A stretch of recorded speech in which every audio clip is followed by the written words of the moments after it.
Conjunction or, when translated to Shona, becomes the word kana. Kana. Kana.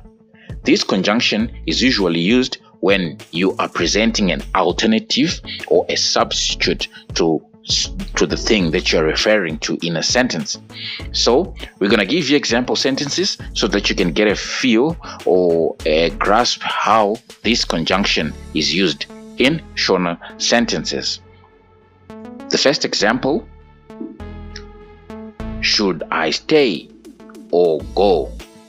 In Shona, this becomes ndogara here kana ndoenda. Should I stay? Ndogara here.